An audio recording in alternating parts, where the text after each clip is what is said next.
बिस्मिल्लाहिर्रहमानिर्रहीम अस्सलामुअलैकुम। Welcome to Sublime Way English Academy. आज की इस वीडियो में हम एटॉमिक स्ट्रक्चर के हवाले से इंफॉर्मेशन कलेक्ट करेंगे।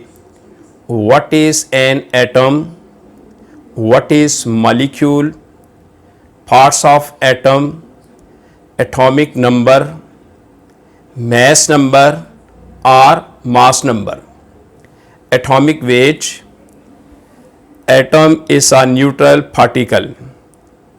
इन टाइटल्स पर, इन हेडिंग्स पर आज हम इंफॉर्मेशन कलेक्ट करेंगे। What is an atom?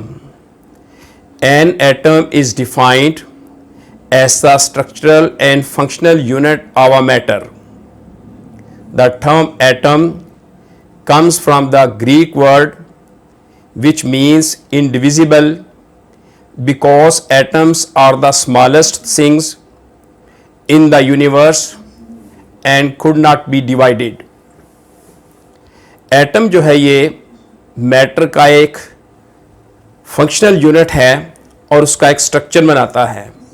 जैसा कि ऑलरेडी प्रीवियस वीडियो में मैं बता चुका हूँ कि मैटर मादे को कहते हैं। हर वो चीज़ जो जगह घेरती हो और वज़न रखती हो उसको हम मैटर कहते हैं। तो मैटर का जो स्ट्रक्चर है और फंक्शनल यूनिट है उसको हम एटम कहते हैं।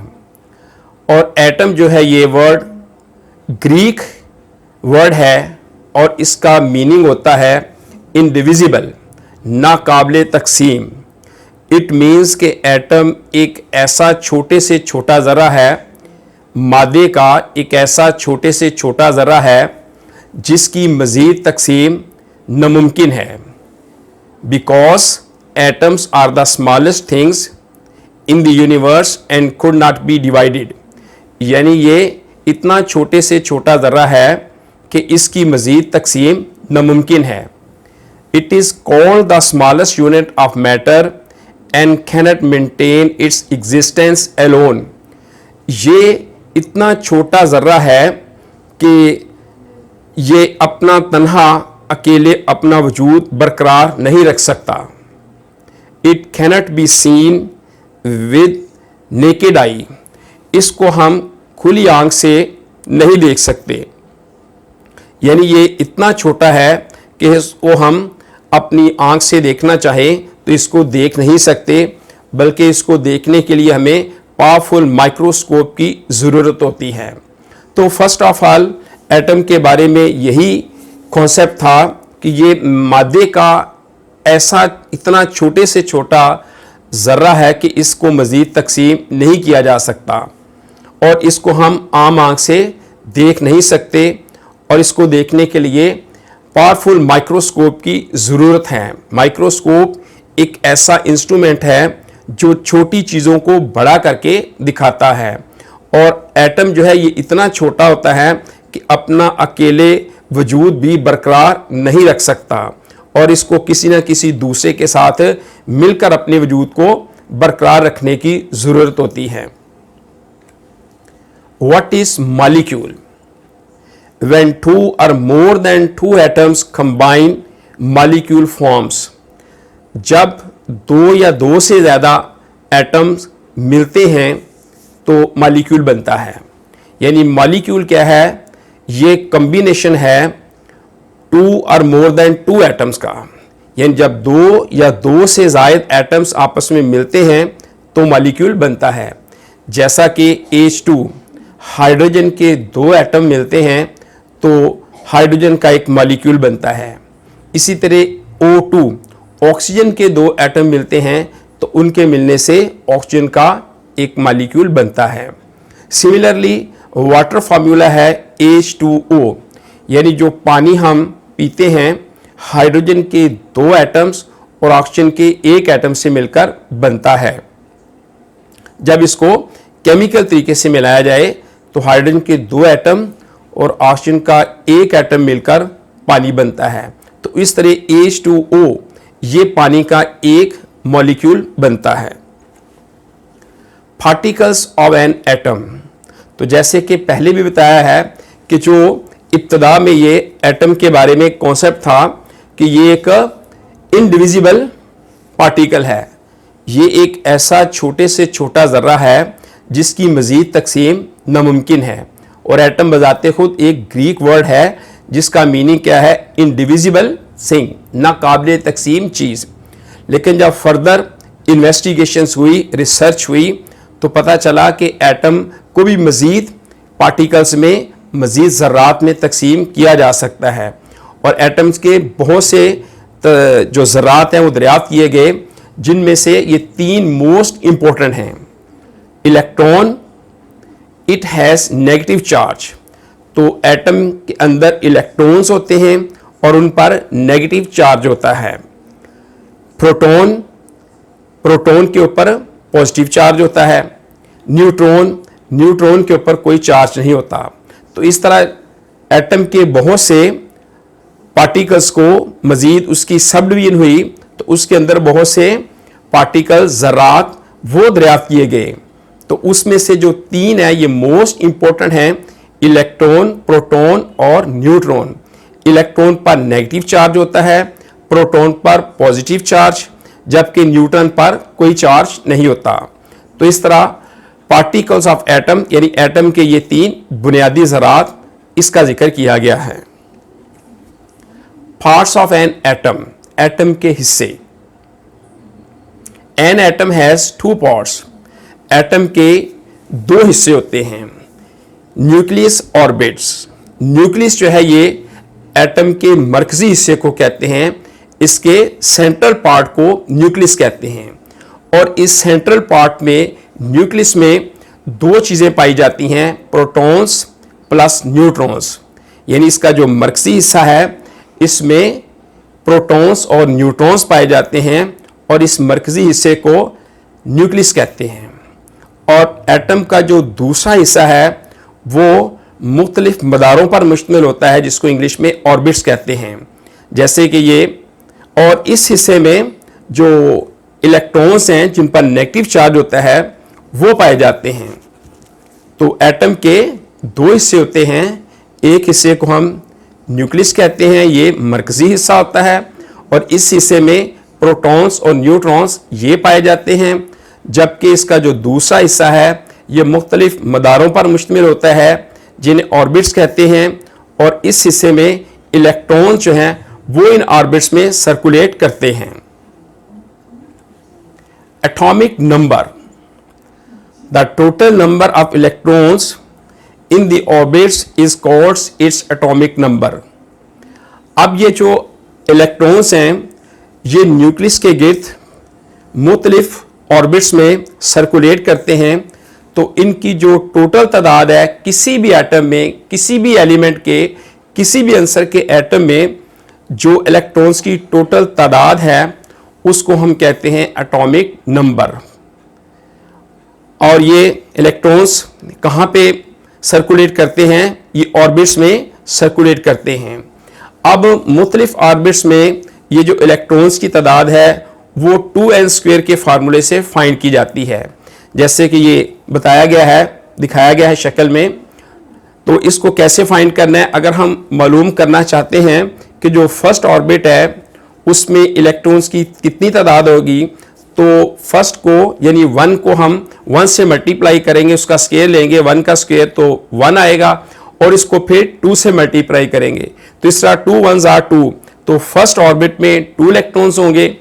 इसी तरह सेकेंड ऑर्बिट में हम फाइंड करना चाहें कि कितने इलेक्ट्रॉन्स होंगे, तो 2 का स्क्वायर लेंगे, 2 का स्क्वायर आता है, 2 को 2 से मल्टीप्लाई करेंगे 4, और फिर उसको 2 से मल्टीप्लाई करेंगे 8। इस तरह सेकेंड ऑर्बिट में जो नंबर ऑफ इलेक्ट्रॉन्स हैं वो होंगे 8। इसी तरह अगर थर्ड हम ऑर्बिट में फाइंड करना चाहें कि इलेक्ट्रॉन्स कितने होते हैं, तो 3 का स्क्वायर लेंगे, जिसका भी हम स्क्वायर लेंगे उसको उसी डिजिट से मल्टीप्लाई करेंगे। यानी 3 का स्क्वायर लेना चाहते हैं तो 3 को 3 से मल्टीप्लाई करेंगे, वो आएगा 3 3s are 9, और जो आएगा उसके बाद उसको 2 से मल्टीप्लाई करेंगे। इस तरह थर्ड ऑर्बिट में 18 होंगे। सिमिलरली इस तरह अगर 4 में मालूम करना चाहेंगे तो 4 का हम स्क्वायर लेंगे, जो कि आएगा 4 4s are 16, उसको फिर 2 से मल्टीप्लाई करेंगे तो 32। तो ये था फार्मूला कि हम मुख्तलिफ ऑर्बिट्स में जो इलेक्ट्रॉन्स की तादाद है वो कैसे फाइंड करेंगे। तो फर्स्ट ऑर्बिट में 2, सेकंड में 8, थर्ड में 18, इस तरह 4 ऑर्बिट में 32। अब ये डिपेंड करेगा नंबर ऑफ इलेक्ट्रॉन्स, यानी कि किसी भी एटम में इलेक्ट्रॉन्स की तादाद कितनी है। अब जितनी ज़्यादा तादाद होगी इस तरतीब से वो मुख्तलिफ ऑर्बिट्स में होगी, यानी पहले में 2, दूसरे में 8, तीसरे में 18। अगर चौथे में मालूम करनी होगी तो क्या होगा इसका तरीक़ेकार, 4 को 4 से ज़रब देंगे 16 आएगा, 16 को फिर 2 से तो 32। Mass number, the total number of protons and neutrons in the nucleus is called its mass number. इसको मास नंबर भी हम प्रोनाउंस करते हैं। तो ये जो प्रोटॉन्स हैं, ये न्यूट्रॉन्स, प्रोटॉन्स और न्यूट्रॉन्स एटम के जो पार्टिकल्स हैं, ये मरकजी हिस्से में पाए जाते हैं जिसको हम न्यूक्लियस कहते हैं, और इनकी दोनों की कुल तादाद को हम मास नंबर कहते हैं। यानी कि जो न्यूक्लियस में प्रोटॉन्स और न्यूट्रॉन्स पाए जाते हैं, इनकी कुल तादाद को हम मास नंबर कहते हैं। जैसे कि ये न्यूक्लियस में 4 प्रोटॉन्स हैं और 4 न्यूट्रॉन्स हैं, तो इस तरह इसका मास नंबर क्या बनता है, 8। जबकि जो इलेक्ट्रॉन्स हैं वो ऑर्बिट्स में सर्कुलेट करते हैं। तो मास नंबर किसको कहते हैं, the total number of protons and neutrons in the nucleus is called its mass number. Atomic weight, atomic weight किसे कहते हैं, the total weight of an atom is called the atomic weight. यानी atom का जो total weight है वो इसका atomic wait कहते हैं, कहलाता है। इसको एटमी वजन भी कहते हैं। एटम का, किसी भी एटम का मुकम्मल वजन, टोटल वेट, उसका क्या कहलाता है, एटॉमिक वेट, एटमी वजन। It is approximately equal to the number of protons and neutrons with a little extra added by the electrons. अब ये किसके इक्वल होता है, ये तकरीबन प्रोटॉन्स और न्यूट्रॉन्स की टोटल तादाद के, और इसमें कुछ एडिशन जो है वो इलेक्ट्रॉन्स का कर लिया जाता है। तो इस तरह ये सब मिला के क्या बनता है, इसका atomic weight. Protons plus neutrons is equal to atomic weight. Atom is a neutral particle. अब यह भी कहा जाता है कि एटम जो है ये एक न्यूट्रल पार्टिकल है।